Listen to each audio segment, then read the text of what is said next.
Hello, আসসালামু আলাইকুম। Hope you have been great. আইনের ছাত্রী হিসেবে আমাদের মোরাল দায়িত্ব হচ্ছে মানব সেবা। আমাদের ক্লায়েন্টদেরকে বিভিন্ন ধরনের সমাধান আমরা দিয়ে থাকি। আমার মনে হলো অবশ্যই আপনাদের সাথে শেয়ার করা উচিত, কারণ জানার তো শেষ নেই। আপনাদের কাছ থেকে আমি অনেক কিছু জেনেছি, শিখেছি। আমার ক্লায়েন্টরা যে ধরনের সমস্যাগুলোর মধ্যে পড়ে, আমি এজন্য জানাতে চাই যেন আপনারা এই ধরনের সমস্যা কখনো পড়লে হুট করে ওখান থেকে বের হয়ে আসতে পারেন। এনিওয়েজ, আলোচনায় চলে যাচ্ছি।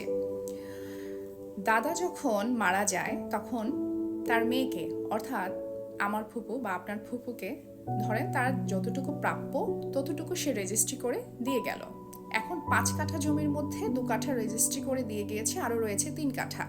ওই 3 কাঠার মধ্যে বাকি যারা ছিল তারা বসবাস করছে, এবং ওদের কথা হলো আমরা 12 বছরের ঊর্ধ্বে সেখানে বসবাস করছি না, প্রায় 40 বছরের ঊর্ধ্বে।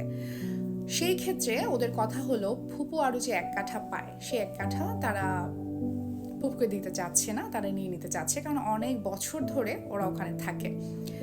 আইনগতভাবে এর পরিত্রাণটা কি, বা কোনো ধরনের জটিলতা সৃষ্টি হবে কিনা, সেই ক্ষেত্রে প্রথমে আমি বলতে চাই, ফুপু বা ফুপি উনি এমন একজন ব্যক্তি আমাদের জীবনে, কোনোভাবে তার অধিকারকে আমরা বঞ্চিত করতে পারবো না, সামাজিকভাবে, রাষ্ট্রীয়ভাবে, শরিয়াভিত্তিকভাবে। অর্থাৎ ফুপুকে তার ন্যায্য অধিকার দিতেই হবে, এতটাই শক্ত তার অধিকার।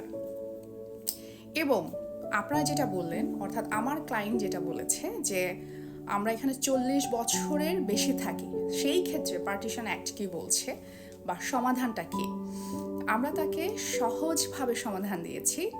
ফুপু যদি আপনাদের কাছে বিক্রি করে, অবশ্যই উত্তরাধিকার সূত্রের সনদ এবং রেজিস্ট্রি করে যদি দেয়, সেই ক্ষেত্রে আপনারা কোনো ধরনের ভেজালে পড়বেন না। আবারও বলছি, ফুপু যেই জায়গাটার মালিক ছিল 1 কাঠা, সেটার উত্তরাধিকার সূত্রে যদি উনি থাকে এবং রেজিস্ট্রি করে যদি ওনাদেরকে দিয়ে দেয়, অর্থাৎ ওনারা সেটা কিনে নিতে পারবে, সেই ক্ষেত্রে কোনো প্রবলেম হবে না।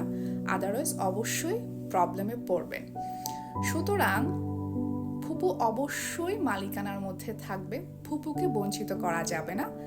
এবং কোনোভাবে যদি ভাবেন যে একটা জায়গায় আপনি 12 বছর ধরে থাকছেন, আদালতে এটা শক্তপোক্তভাবে আপনার অবস্থান তৈরি হয়ে গিয়েছে, তা সত্য, কিন্তু কোনোভাবে আপনি কিন্তু ফুপুর অধিকারকে কোনোভাবেই বঞ্চিত করতে পারবেন না। এবং আপনারা যদি ওই জায়গায় থাকতে চান, দখলে থাকতে চান, দখলে থাকলে তো হবে না, অধিকারে যদি নিয়ে আসতে চান, অবশ্যই ফুপু আপনাদেরকে সেটা যদি সেল করতে রাজি হয়, আপনারা যদি ক্রয় করতে পারেন ফুপুর কাছ থেকে, এবং ফুপু যদি সে উত্তরাধিকার সনদ বের করে এবং আপনাদের কাছে সেল করে এবং রেজিস্ট্রি করে দেয়, তখন আপনারা কোনো ধরনের সমস্যায় আর পড়বেন না।